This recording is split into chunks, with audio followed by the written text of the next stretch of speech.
विजयपुर में यह घोषणा करते ही राजा रामेश्वर दौलतपुर वापस लौट आया। धीरे धीरे इस घटना को बीते हुए 5 दिन हो चुके थे।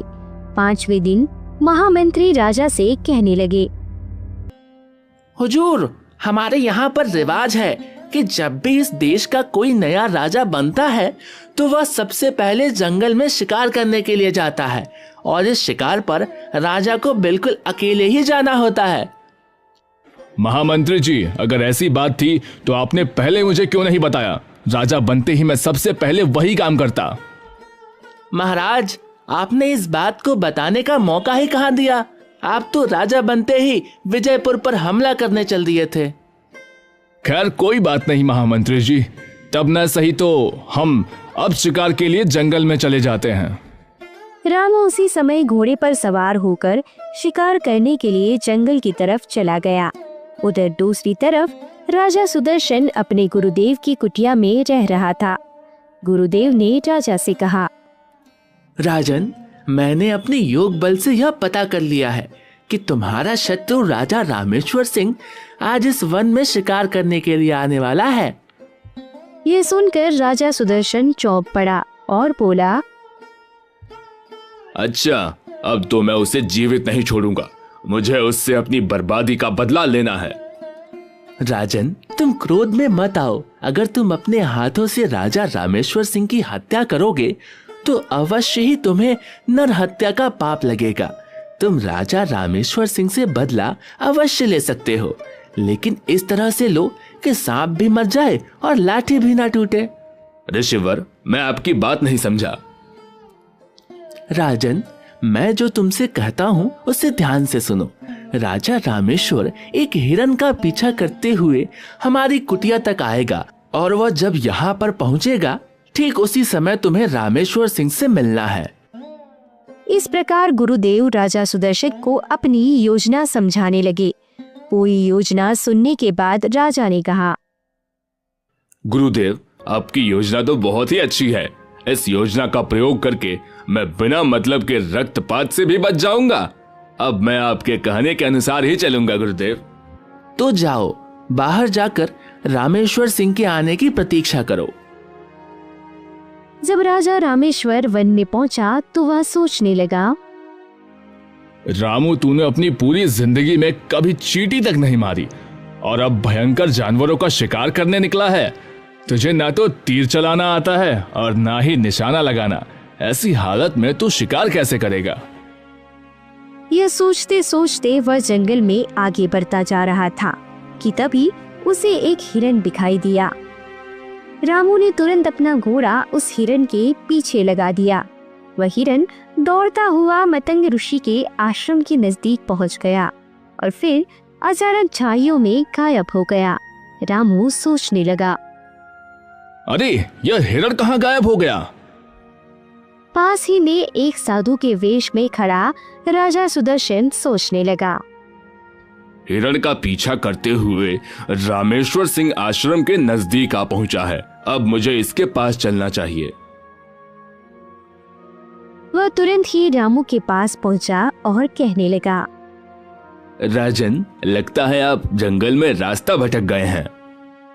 ऋषिवर, मैं एक हिरण का पीछा करते करते यहाँ तक पहुँच गया हूँ, परंतु यहाँ पर आकर वह हिरण ना जाने कहाँ गायब हो गया। वह हिरण यहीं कहीं छुप गया होगा। अब आप यहाँ तक आ ही गए हैं तो आइए, थोड़ी देर मेरी कुटिया में आराम कर लीजिए। ऋषिवर, सचमुच घोड़ा दौड़ा दौड़ा कर मैं बहुत ही थक गया हूँ। रामू को साथ लेकर राजा सुदर्शन जब अपने आश्रम में पहुँचे तो उसे खाने के लिए कुछ फल दिए गए। फल खाने के बाद वह थोड़ी देर कुटिया में लेट गया। थकान के कारण लेटते ही उसे नींद आ गई। जब उसकी आँख खुली तो अंधेरा हो चुका था। राजा सुदर्शन, जो कि साधु के भेष में थे, वह कहने लगे, राजन, वन में अंधेरा छा गया है, इसीलिए आज की रात आप यहीं पर रुक जाइए और सुबह होने पर ही यहाँ से जाइएगा। यह ऋषि महाराज ठीक कहते हैं। रात के अंधेरे में यहाँ से जाऊंगा तो कोई ना कोई जंगली जानवर मुझ पर हमला कर सकता है।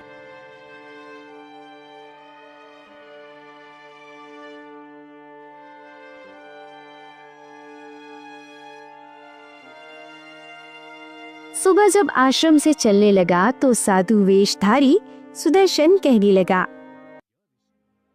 वत्स, मुझे लगता है कि आप कोई चक्रवर्ती राजा हैं। रामा अपनी सच्चाई छुपाना चाहता था और वह बोला, मैं दौलतपुर के राजा रामेश्वर सिंह का महामंत्री हूँ ऋषिवर। यह सुनकर सुदर्शन मन ही मन सोचने लगा, यह सफेद झूठ बोलता है, जैसे मैं इसे पहचानता ही नहीं। ऋषि महाराज, इस सुनसान वन में आप जैसे तपस्वी संत से भेंट हो गई, यह तो मैंने कभी सोचा भी नहीं था। आप मुझे अपना परिचय दीजिए कि आप कौन हैं। भाई, हमारा क्या परिचय, हम तो सन्यासी ठहरे। ऋषि की विनम्रता से रामा बहुत ही प्रभावित हुआ और कहने लगा, जो सच्चा ज्ञानी होता है वह ऐसी ही बातें करता है। आप मुझे अपना सेवक समझिए और अपना पूरा परिचय दीजिए। सुनो राजन, मैं बहुत समय से यहाँ पर इसी वन में रह रहा हूँ। मेरा नाम एकतनु है और सृष्टि के आरंभ में मेरा जन्म हुआ था। तब से मैंने दूसरा शरीर धारण नहीं किया, इसलिए मेरा नाम एकतनु है। ऋषिवर, आप सृष्टि के आरंभ में पैदा हुए और इतने साल बाद भी आप जीवित हैं। इसमें आश्चर्य की कोई बात नहीं है। तपस्या से सब कुछ संभव है। तपस्या से ही मैं सर्वज्ञ बन गया हूँ। चाहो तो मैं तुम्हें इस बात का प्रमाण अभी दे सकता हूँ। तुमने मेरे सामने अभी अभी झूठ बोला है। तुम राजा रामेश्वर सिंह के महामंत्री नहीं, बल्कि खुद राजा रामेश्वर सिंह हो। ऋषिवर, आप तो सचमुच अंतर्यामी हैं। राजन, मैंने तो तुम्हें शुरू में ही अपने तप के प्रभाव से तुम्हारे बारे में सब कुछ जान लिया था। मैं तुम्हें आशीर्वाद देता हूँ कि तुम्हारा यश तीनों लोकों में फैले। लेकिन क्या ऋषिवर? राजन, यूं तो पृथ्वी के सभी राजा तुम्हारी दास्तां स्वीकार कर लेंगे, लेकिन अपने राज्य के सभी ब्राह्मणों से तुम्हें खतरा है। ब्राह्मणों से खतरा? वह कैसे? हाँ राजन, यदि तुम ब्राह्मणों के क्रोध से बच गए तो इस पृथ्वी पर अनंत काल तक तुम्हारा राज्य होगा। ऋषिवर, आप मुझे बताइए कि ब्राह्मणों के क्रोध से कैसे बचा जा सकता है? तुम्हें अपने राज्य के सभी ब्राह्मणों को महल में एक महाभोज पर बुलाना होगा। उन्हें भोज में जो खाना परोसा जाएगा, उस खाने को खाकर सभी ब्राह्मण सिर्फ तुम्हारा ही गुणगान करेंगे। तब तो मैं जाते ही अपने राज्य के सभी ब्राह्मणों को भोज पर बुला लूंगा। लेकिन ऋषिवर, आपको भी मेरे साथ चलना होगा। राजन, वैसे तो मैं कभी किसी महल में नहीं जाता, लेकिन तुम्हारे खातिर मैं अपनी यह प्रतिज्ञा तोड़ दूंगा। मैं दौलतपुर जाकर अपनी देखरेख में ही सभी ब्राह्मणों के लिए भोजन तैयार करवाऊंगा। यह तो और भी अच्छी बात है ऋषिवर। ठीक है, अब तुम जाओ। आज से 3 दिन के बाद हम दौलतपुर आएंगे। उस समय तक तुम सभी ब्राह्मणों को भोज बनाने का निमंत्रण भेजो। जैसा आपका आदेश ऋषिवर। रामा अपने घोड़े पर बैठकर दौलतपुर की तरफ रवाना हो गया और इधर राजा सुदर्शन मतंग ऋषि के पास पहुंचा और कहने लगा, गुरुदेव, आपने जैसा मुझे आदेश दिया था मैंने वैसा ही किया। अब मुझे आगे क्या करना है? सुदर्शन, मैं तुम्हें एक खास तरह की जड़ी बूटी का रस दूंगा। दौलतपुर जाकर तुम्हें सबसे पहले रामेश्वर सिंह के सीधे हाथ की हथेली पर उस रस को डालना है। ऐसा करने से क्या होगा गुरुदेव? राजन, रामेश्वर सिंह के हाथ पर एक ज्योतिषी ने राजयोग की नकली रेखा बना दी थी। तुम जैसे ही उस रस को उसके हथेली पर डालोगे, उसके प्रभाव से वह रेखा उसी समय मिट जाएगी। ऐसा होते ही राज्य के सभी लोग रामेश्वर सिंह के खिलाफ हो जाएंगे और फिर भोज वाले दिन ब्राह्मणों के खाने के साथ क्या करना है यह तो मैंने तुम्हें बता ही दिया है। तुम्हें वहां जाकर ब्राह्मणों के भोजन को अशुद्ध कर देना है, जिसके कारण सभी ब्राह्मण क्रोधित हो जाएंगे और वह क्रोध में आकर रामेश्वर सिंह को श्राप दे देंगे। इसके बाद राज्य के सभी लोग रामेश्वर सिंह की जगह पर तुम्हें राजा बना देंगे। इस प्रकार तुम्हारा बदला भी पूरा हो जाएगा और तुम अपनी रानी और पुत्र को भी कारागार से निकलवा सकोगे और उनके साथ सुख का जीवन बिता सकोगे। ठीक है गुरुदेव, जैसा आपका आदेश। उधर दौलतपुर पहुंचकर रामू ने अपने महामंत्री से कहा, महामंत्री जी, अब हम इस राज्य के राजा हैं और एक राजा को यह तो पता होना चाहिए कि उसके खजाने में कितना धन पड़ा है। हम अभी के अभी खजाने का निरीक्षण करना चाहते हैं। महामंत्री तुरंत रामू को साथ लेकर खजाने में जा पहुंचा। इतनी दौलत देखकर रामू सोचने लगा, अरे इतनी दौलत तो मैंने कभी सपने में भी नहीं देखी। रामू जब खजाने का निरीक्षण कर रहा था कि तभी उसकी नजर वहां पर पड़े हुए कुछ खाली संदूकों पर पड़ी और वह महामंत्री से पूछने लगा, महामंत्री जी, यह संदूक खाली क्यों पड़े हैं? इनका धन कहाँ गया? महाराज, पिछले वर्ष राज्य में भयंकर सूखा पड़ा था। तब इन संदूकों की स्वर्ण मुद्राएं अकाल से पीड़ित जनता में बांट दी गई है। तब से यह संदूक खाली है। महामंत्री जी, सूखा तो पिछले साल पड़ा था। इस साल तो राज्य में खुशहाली नजर आ रही है, इसलिए राज्य के प्रत्येक आदमी से 50-50 स्वर्ण मुद्राएं कर के रूप में ली जाएं और इन खाली संदूकों को जल्दी से जल्दी भरा जाए। महाराज, यह आप क्या कह रहे हैं? अकाल की मार से अभी लोग पूरी तरह से उभर भी नहीं पाए। इतनी जल्दी उन पर इतना भारी कर लगाना ठीक नहीं है। महामंत्री जी, आप हमेशा हमारी बात को काटते हैं।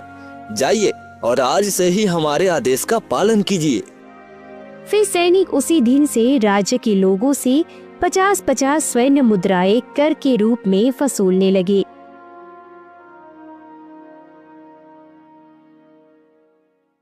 ठीक 3 दिन के बाद साधु के वेश में राजा सुदर्शन रामू के पास पहुँचे। उन्हें देखकर रामू कहने लगा, ऋषिवर, आपका स्वागत है। राजन, अपने हाथ आगे लाइए, मैं आपके हाथ अमृत से धोना चाहता हूँ। यह सुनकर रामू ने तुरंत अपने दोनों हाथ सुदर्शन के सामने कर दिए। तब सुदर्शन ने कमंडल में भरा हुआ जड़ी बूटियों का रस उसके हाथ पर डाला। उस रस के प्रभाव से रामू के हाथ में जो ज्योतिष के द्वारा खींची हुई रेखा थी वह मिट गई। तब सुदर्शन कहने लगा, महाराज, आज संध्या के समय आप सभी ब्राह्मणों को भोज के लिए बुलवा लीजिए। ठीक है ऋषिवर, मैं अभी अपने आदमियों को भेजकर ब्राह्मणों को बुलवाता हूँ। शाम के समय जब ब्राह्मणों को भोजन परोसा गया तो ब्राह्मण चिल्लाने लगे, अरे यह क्या, भोजन में मांस के टुकड़े? लेकिन यह कहाँ से आए? हमने तो सात्विक भोजन बनवाया था।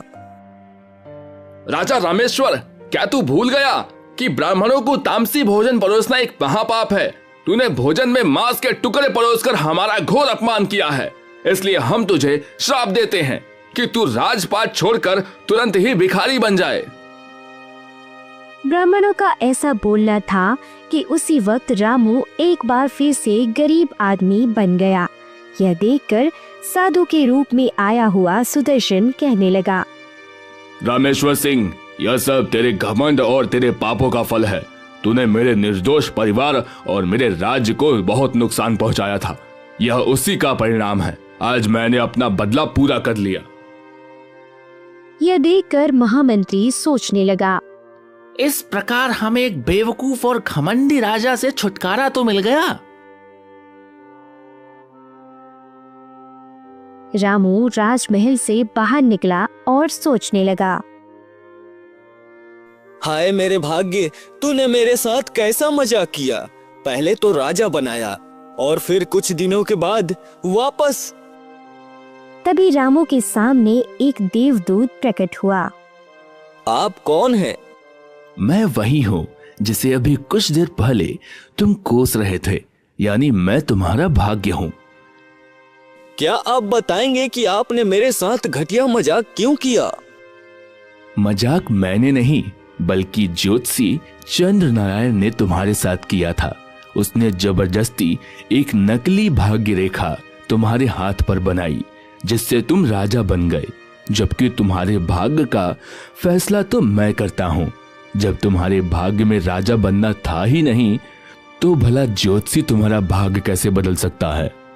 यह सुनकर रामू का चेहरा उतर गया और फिर भाग्य देवता और रामू दोनों देवपुर के ज्योतिष चंद्र नारायण के पास चल पड़े। ज्योतिषी ने जब रामू को देखा तो कहने लगा, अरे राजा रामेश्वर सिंह, आप इस हालत में? यह सुनकर भाग्य देवता कहने लगा, चंद्र नारायण, तुमने देखा रामू पूरे 1 महीने तक भी राजा बनकर नहीं रह पाया। लेकिन यह कैसे हुआ? मैंने तो इसके हाथ में राजयोग की रेखा बनाई थी। जिस प्रकार तुमने रेखा बनाई थी उसी प्रकार वह रेखा मिट भी गई। भाग्य देवता, मैंने आपके फैसले को बदलने की कोशिश की, लेकिन मैं असफल रहा। मुझे माफ कर दीजिए। चंद्र नारायण, तुम एक ज्ञानी आदमी हो। याद रहे कि फिर कभी अपनी विद्या का गलत इस्तेमाल मत करना। रामू, अब तुम यहाँ से अपने घर वापस लौट जाओ। तुम्हारी पत्नी और बच्चे तुम्हारा इंतजार कर रहे हैं। जाओ, मेहनत करो और अपने परिवार का पालन पोषण करो। बस यही तुम्हारे भाग्य में लिखा है। भाग्य देवता वहां से अदृश्य हो गए और फिर रामू अपने घर की तरफ चल पड़ा।